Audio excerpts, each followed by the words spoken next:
اللہ وبرکاتہ۔ جیسے کہ آپ کو معلوم ہے 31 دسمبر کی رات 12 بجے یہ سال ختم ہونے جا رہا ہے اور ہم ایک نئے سال میں داخل ہوں گے جس کو ہیپی نیو ایئر کے نام سے منایا جاتا ہے۔ میں دو چیزیں آپ کے سامنے ذکر کروں گا کہ آج کل کے دور کے اندر اس سال کو کس طریقے سے منایا جاتا ہے اور اسلامی تعلیمات کیا ہیں، آپ صلی اللہ علیہ وسلم نے اس کے بارے میں کیا حکم دیا ہے، تو وہ بھی میں آپ کے سامنے ذکر کروں گا۔ پہلے میں آپ کو یہ بتاتا چلوں کہ آج کل کے دور میں آپ نے دیکھا ہوگا کہ ہمارے خصوصاً نوجوان جو طبقہ ہے وہ روڈوں پر نکلتے ہیں، کوئی فائرنگ کرتے ہیں اور کوئی اپنے بائکوں سے سلنسر کو نکال کر ریسیں لگاتے ہیں، اور کہیں پر گانا بجایا جاتا ہے، محفلیں منعقد ہوتی ہیں، پارٹیوں کی محفلیں منعقد ہوتی ہیں، اور اسی طریقے سے دیگر بھی بہت ساری خرافات سامنے آتی ہیں۔ تو اسلام کے اندر آپ نے دیکھا ہے، سب کو یہ معلوم ہے، گانا بجانا بھی حرام ہے، کسی کو تکلیف دینی، سلنسر نکالیں گے، کوئی بیمار ہوگا، کوئی آرام کر رہا ہوگا، اس کے آرام میں خلل آئے گا۔ آپ صلی اللہ علیہ وسلم کی حدیث مبارک سنیے کہ ایذاء المسلم حرام۔ یہ ہم جتنے بھی یہ کام کر رہے ہیں یہ سب اسی درجے میں آتے ہیں، یہ سب لوگوں کو تکلیف دینے کے درجے میں آتے ہیں۔ اس چیز کا اسلام نے حکم بالکل بھی نہیں دیا ہے۔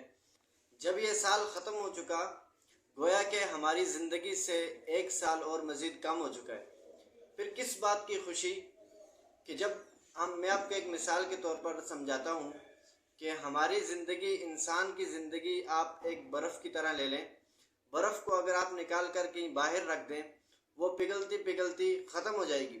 یہی مثال انسان کی زندگی کی ہے کہ اگر اس کی زندگی بھی اسی طریقے سے ایک سال گزرتا، دوسرا سال گزرتے گزرتے اس کی زندگی بھی ختم ہو جائے گی۔ جب انسان اس دنیا کے اندر رہنے کے لیے آیا ہی نہیں ہے، جب وہ ہمیشہ کے لیے اس دنیا میں رہنے کے لیے نہیں آیا، تو اس کو کس چیز کی خوشی منانی ہے، اس کو کس بات کی خوشی منانی ہے؟ ہاں، اگر وہ جو ہے ہمیشہ کے لیے دنیا میں رہنے کے لیے آیا ہے، اس کو موت نہیں آنی ہے، تو پھر وہ خوشی منائے۔ جس سال میں ہم داخل ہوئے ہیں ہمیں کیا معلوم کہ اسی سال کے اندر ہماری موت بھی ہو سکتی ہے، اور اسی سال کے اندر شاید کہ بازاروں کے اندر ہمارے کفن کا سامان بھی آ چکا ہو، پھر کس بات کی خوشی منائی جا رہی ہے؟ دوسری بات میں آپ کے سامنے یہ عرض کرتا چلوں کہ آپ صلی اللہ علیہ وسلم کے زمانے کے اندر جب آپ صلی اللہ علیہ وسلم جب نیا چاند دیکھتے تو آپ صلی اللہ علیہ وسلم یہ دعا پڑھتے تھے کہ اللہم احلہ علینا بالیمن والایمان والسلامتی والاسلام۔ اس سال کو کیسے منائیں؟ تو میں آپ کو ایک مشورہ دیتا ہوں، یہ کہیں قرآن اور حدیث سے ثابت نہیں ہے، بلکہ ہم ان لوگوں کے خلاف جائیں جو لوگ اس سال کو مناتے ہیں۔ ہم نے کرنا کیا ہے؟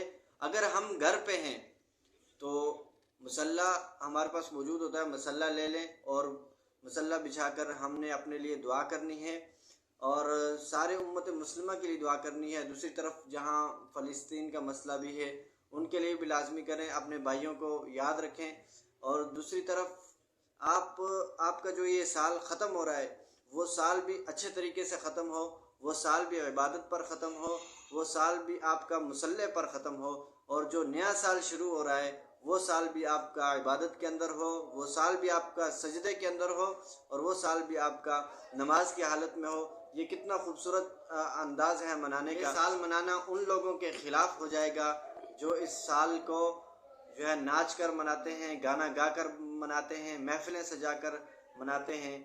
جزاک اللہ، السلام علیکم۔